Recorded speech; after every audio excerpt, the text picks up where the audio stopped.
अद्भुत रूप वाला अनोखा शेर और दो बड़ी सेना के बीच महायुद्ध। आज उनमें से कोई नहीं बच पाएगा और आज मैं उसके जंगल पर कब्जा जमाकर ही वहां से वापस आऊंगा। बद्री बाघ अपनी विशाल सेना के साथ जंगल की ओर बढ़ रहा था, जिसकी गड़गड़ाहट से जंगल भी दहल रहा था। तभी सामने से एक बाघिन बद्री बाघ के सामने आकर खड़ी हो जाती है, जिसे देखकर बद्री बाघ का खून खोल उठता है और वह अपने मुंह से आग उगलते हुए बोलता है, हट जाओ मेरे सामने से, आज इन सब का टाइम आ गया, अब इन्हें मारना होगा। ये जंगल मेरा है और इस जंगल पर मेरे अलावा कोई और राज नहीं कर सकता है। रुक जाओ बद्री, धैर्य से काम लो, इतने गुस्से में तुम कुछ भी हासिल नहीं कर पाओगे। ठंडे दिमाग से काम लो और ठंडे दिमाग से सोचो एक बार। मैं सब हासिल कर सकता हूँ, बस एक बार तुम सामने से हट जाओ, फिर तुम देखना माँ, मैं उस भवानी से बदला लेकर ही वापस आऊंगा। मैं तुम्हें अभी भी बोल रही हूँ, धैर्य से काम लो, वरना आसमान में उड़ा जल ही जमीन पर गिर जाता है।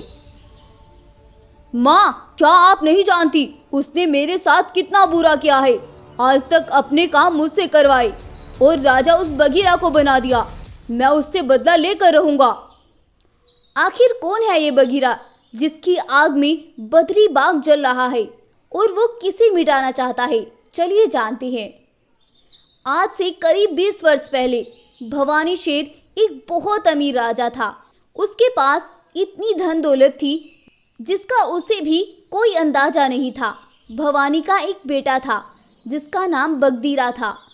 बगदीरा बहुत छोटा था, इसीलिए भवानी उसे लेकर बहुत परेशान रहता था। इसीलिए भवानी ने उसके लिए जंगल के एक बाघ को अपना मंत्री बना लिया था। बाघ मंत्री का बेटा बाला बाघ था। बाला बाघ और बगदीरा रोज मिलते थे और साथ खेलते थे, जिससे वो दोनों बहुत अच्छे मित्र बन गए थे। एक दिन ना जाने अचानक से क्या हुआ और बाघ मंत्री का देहांत हो गया। ये खबर जब बाला को मिली तो बाला बहुत दुखी हुआ और वो बिल्कुल टूट गया था। लेकिन तब बाला बाघ को भवानी शेर ने सहारा दिया और बाला बाघ के साथ साथ उसकी माँ भी भवानी की हवेली में ही रहने लगी। भवानी उन दोनों से बहुत प्यार करता था और वो उन दोनों से अपने कुछ छोटे मोटे काम करवा लेता था और बदले में वो उन्हें ढेर सारी कीमत भी चुकाता था। कुछ दिन ऐसे ही चलता रहा और बाघिन के मन में लालच आने लगा। एक दिन बाघिन बाला से बोली, अब बाला, तुम अब होशियार हो जाओ, हमें भवानी का सारा खजाना अपना बनाना है। अब तुम देख लो, चाहे उसे प्यार से पालो या फिर युद्ध करके, हमें कैसे भी करके इससे ये सारा खजाना पाना है। ये सब बातें बगदीरा ने सुन ली और वो जल्दी से भवानी के पास पहुंचा। पिताजी, क्या आप उन दोनों माँ बेटों की चालाकियाँ जानते हैं? कैसी चालाकी और किसकी चालाकी बेटा? पिताजी, बाला बाघ और उसकी माँ की। बाला बाघ और उसकी माँ हमारे खजाने को हड़पने की बातें कर रही हैं। मैं अभी अभी अपने कानों से सुनकर आया हूँ पिताजी। ये सब सुनकर भवानी को बहुत गुस्सा आया और उसने बाला बाघ और उसकी माँ को अपने जंगल से निकाल दिया। उसी दिन से इन दोनों माँ बेटों के दिल में नफरत पनपने लगी और आज 20 साल बाद वो नफरत बढ़कर एक विकराल रूप ले चुकी थी। अब बाला बाघ को भवानी के पूरे जंगल पर अपना कब्जा जमाना था। इसीलिए वो आज अपनी माँ और अपनी विशाल सेना को लेकर भवानी के जंगल पहुंच जाता है और भवानी के जंगल में अपना आतंक मचाने लगता है और उसके जंगल के जानवरों को मारने लगता है। ये बात जब राजा शेर को पता चलती है तो भवानी शेर जल्दी से अपनी सेना तैयार करता है और वह उसे मारने के लिए बाला बाघ की ओर निकल जाता है। बाला बाघ, शांत हो जाओ, और तुम्हारी हिम्मत कैसे हुई मेरे जंगल के जानवरों को ऐसे मारने की?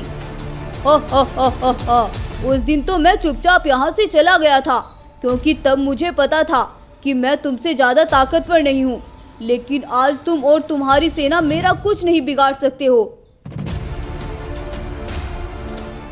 अरे तुम्हें मारने के लिए तो मेरा बेटा ही काफी है। अपनी इस सेना पर क्या घमंड करते हो? अगर मैं तुम्हें मारना चाहूँ तो मैं तुम्हें 1 मिनट में मार सकता हूँ। बगदीरा के शरीर को ऐसे चमकता देखकर बाला हैरान हो जाता है और वह इतना कुछ सोच पाता तभी भवानी बोलता है, तुम्हें क्या लगा तुम मुझसे जीत जाओगे? आओ करो हमसे युद्ध और पहले मेरे बेटे से मुकाबला करके दिखाओ।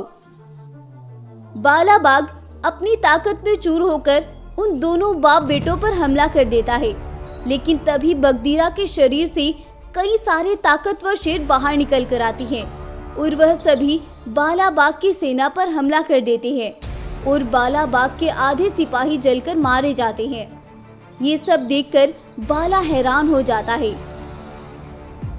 ये सब क्या है? तुम तो ऐसे न थे। अब बगदीरा उसे बताता है, जिस दिन तुम माँ बेटों ने मिलकर मेरे खिलाफ ये सब साजिश रची थी, उस दिन मैं ये शक्तियाँ लेने भालू बाबा के पास काली गुफा पर गया हुआ था। ये सारी शक्तियाँ एक ताज के अंदर कैद थी, जो कि मैं तुम्हें भी बराबर देने वाला था, लेकिन तुमने और तुम्हारी माँ ने मिलकर मेरे ही खिलाफ साजिश की और ये सारी शक्तियाँ उसे मिली जिनका वो हकदार था। अगर ये शक्तियाँ उस दिन तुम्हें मिल जाती तो तुम तो सबसे पहले इनसे मुझे ही मार डालते। इसीलिए कहते हैं कि ईश्वर जो भी करता है अच्छे के लिए ही करता है। बाला बाघ को ये सब सुनकर अपनी गलती का एहसास हो जाता है और वह भवानी से माफी मांगता है। और मुझे माफ कर दो, मैंने बहुत गलत सोचा। मैं दौलत की चमक में अंधा हो गया था। प्लीज मुझे माफ कर दो। जाओ, मैंने तुम्हें माफ किया। मैं आज भी इतना सख्त नहीं हो पाया कि मैं तुम्हें मार सकूं, क्योंकि मैंने अपने बेटों की तरह तुम्हें पाला था और तुम्हें उतना ही प्यार दिया था जितना कि मैं अपने बेटे से करता था। और आने वाले टाइम में शायद मैं तुम्हें इस जंगल का बराबर का हकदार बनाने वाला था, लेकिन तुमने और तुम्हारी माँ ने अपनी औकात बचपन में ही दिखा दी थी। बाला बाघ ये सब सुनकर बहुत उदास होता है और वह अपनी बची सेना और अपनी माँ को लेकर अपना सा मुँह लेकर अपनी जंगल वापस लौट जाता है। तो गाइस, आपको ये कहानी कैसी लगी हमें कमेंट करके ज़रूर बताएं, और अगर आपको स्टोरी पसंद आई है तो प्लीज़ इस वीडियो को लाइक करें, शेयर करें और हमारे चैनल को सब्सक्राइब भी ज़रूर कर लें। Thank you.